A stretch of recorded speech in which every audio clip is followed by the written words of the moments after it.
The views, opinions, and representations expressed on the Night Dreams Talk Radio Network and its website are those of the hosts, guests, and participants, and are not necessarily those of or endorsed by the network, its affiliated stations and broadcasts, the management, other hosts, or advertisers of the network. The shows found on the Night Dreams Talk Radio Network can, but do not necessarily, promote any particular lifestyle, belief, religion, political affiliation, or other personal practice. These shows are for entertainment purposes only and are not intended to treat, diagnose, and or claim any cure of disease or condition or give any medical or legal advice.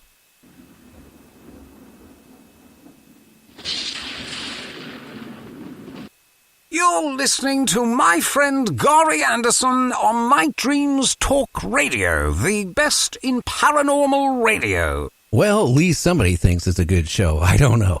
Well, good evening, good morning, depending in your time zone from the Pacific to, well, the Atlantic to worldwide. This is Gary on Night Dreams Talk Radio.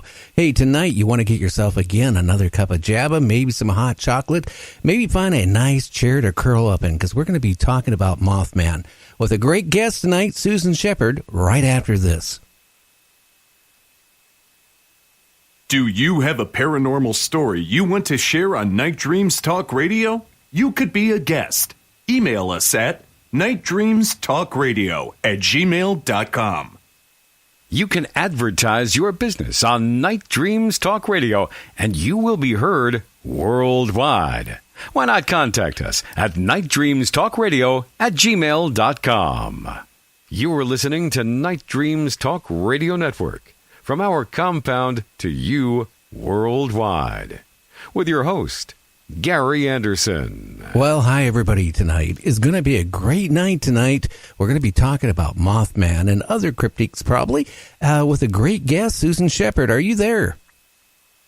I sure am, and thank you so much for inviting me. I'm excited. I always love talking about the Mothman. Oh, yeah. Well, why don't you tell the listeners a little bit about yourself? Well, again, my name's Susan-Sheppard. I grew up in central West Virginia in a county called Doddridge County, West Virginia. And basically, I grew up near one of the first sightings of the Mothman. That happened about an hour and a half before Scarberry sighting in Point Pleasant, West Virginia. And this had to do with a family called the Partridge family, believe it or not. It sounds a little funny. But the man's name was Merle Partridge, and that had to do with his German Shepherd dog named Bandit came up missing, and it was the story with the red eyes in the barn. And that particular story, it takes up quite a bit of John Keel's book, but it wasn't included in the Mothman Prophecies movie. However, it was covered in the X-Files episode back in the 1980s, and it's a very interesting story. I lived about 2 hills away from the Partridges, and I knew the children who experienced this with their father. I went to school with one of them, and I can remember my sister coming home from school that day, this is 1966, talking about the night before, Paula Partridge's dad having seen these red eyes in the barn. At that time, the Mothman really didn't even have a name. Even though I was small, I was already interested in this type of thing. I'd seen spirits before. And I think the reason, I hold on to these stories, a lot of people, if it doesn't fit into your reality, you kind of let it go. But I was always the type of a person, type of a child that whenever I heard these stories, I absorbed them and I looked into them. And my particular family, went through a great deal of paranormal activity in the house at that time, too, that was very similar to the activity that was going on with the Partridges. And the man's name is Merle Partridge. Wow. When you say Partridge, I hate to say it, I think of the Partridge family. That's how old I am. I know. And they really were like a Partridge family, to be honest. There was about 6 kids, so...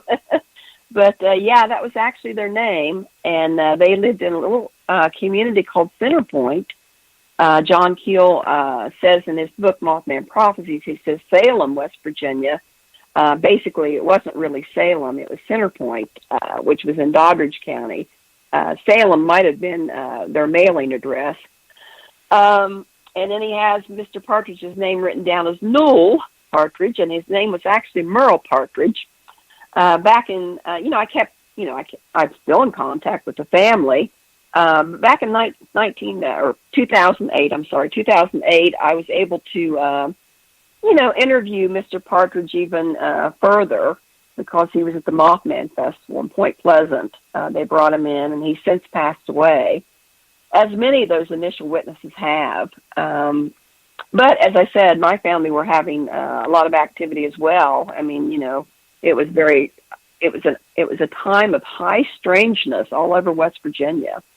Interesting. But, I'd be happy to go into any of those if you're interested. Yeah, but first thing I want to find out, what did the Mothman actually look like? Because, there's so many different reports of what Mothman looks like in height and all this stuff. Do you have any of that type of information, what it looked like?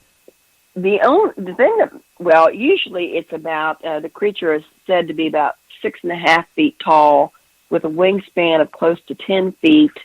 With really without much of a head, and these red eyes are sort of almost in the shoulders of the creature. A very odd looking thing. Was said to have like bat-like wings. He really had no similarity to a moth. A lot of people are confused by that, but he was first referred to in newspaper stories as the Birdman, and then later a news reporter gave him the title of the Mothman, and I think that was maybe a couple of months. But there, when it started out, he was referred to as the Birdman. Now, Mr. Partridge, when he looked into the barn, he saw the red eyes. He saw a dark form lumbering up from the floor of the barn, but he didn't see any wings. His experience was a little bit different.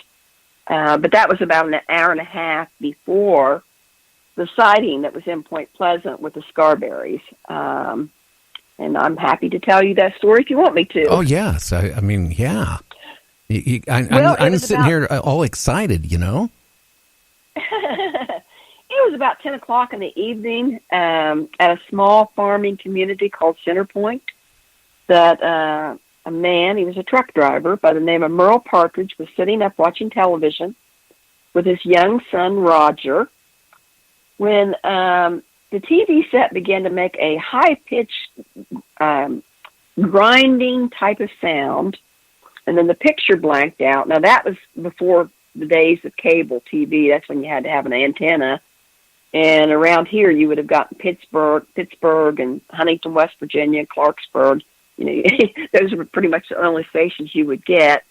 And then after the TV set made that strange sound, their dog Bandit, which was a 75-pound German Shepherd dog, began to bark outside in a very unnerving, atypical kind of way. And Mr. Partridge could tell by the sound of the dog's bark it was something different. So Mr. Partridge grabbed his flashlight. He went outside with his young son, Roger, stared across the field, which was about a football field away from the house, at the barn, and they saw Bandit standing at the doorway to the barn, barking and barking and barking. So Merle Partridge and Roger, they get up to the doorway or the entrance to the barn, and Mr. Partridge said almost like a paralysis swept over him. He could not move. Then he saw like this dark, lumbering form that stood up from the floor of the barn, and he saw these red eyes. Now, he didn't describe them exactly as red eyes, though. Many of the witnesses described them differently than what John Keel described them. Mr. Partridge said the Mothman's eyes looked to him like red electrical lights. Now, how a biological creature would have red electrical lights? But when I interviewed Mr. Partridge, he said, and then I saw the red lights, red rotating lights, red lights, or red eyes, whatever you want to call them. Now, after this creature stood up, you got to imagine it was in complete darkness, the fur stood up on Bandit's back. That was the German Shepherd dog. He snarled. He darted. He ran into the barn. Mr. Partridge and Roger got frightened, They ran back to the house, came inside, sat back down. The dog had stopped barking, and the picture came back on the TV set. And Mr. Partridge slept with his rifle beside of him that night. Now, the next morning, Bandit did not come to the back porch for his breakfast like he always did. And they didn't see the dog anywhere. And so Mr. Partridge remembered that the last place he saw Bandit was running into the barn after these red eyes. So then Merle Partridge and his children, that would have been Roger Partridge and Gary Partridge and Mary Partridge, went out to the barn to investigate. And when they got into the barn had like a mud dirt floor, and they could see Bandit's paw prints going around and around in a circle. But those paw prints did not lead away, as if that dog had been lifted up and carried away by something much larger and something much stronger. Mary Partridge said she also noticed in the barn there were these huge tracks. She said they looked like gigantic turkey tracks. And when she was pointing at the statue in Point Pleasant, she said the claws, or the feet of the Mothman of that statue did not look anywhere close as huge or large as those footprints that they saw in the barn. Bandit never returned. And the reason this got in with the Mothman prophecy story was Mr. Partridge, a few days later, was reading a newspaper account about the Scarberry sighting in Point Pleasant. And in that article, it was saying as the Mothman was chasing the Scarberries down Route 2, Linda Scarberry glanced over at the city limits sign of Point Pleasant, and she happened to notice the dead body of a German Shepherd dog lying beside the city limits sign in Point Pleasant. And Mr. Partridge thought maybe his story had something to do with what had happened in Point Pleasant, even though it was like 93 miles away. And then later, he called the newspaper in Point Pleasant. He called Mary Hyde at the newspaper in Point Pleasant. He gave his story. And later, John Keel came to Doddridge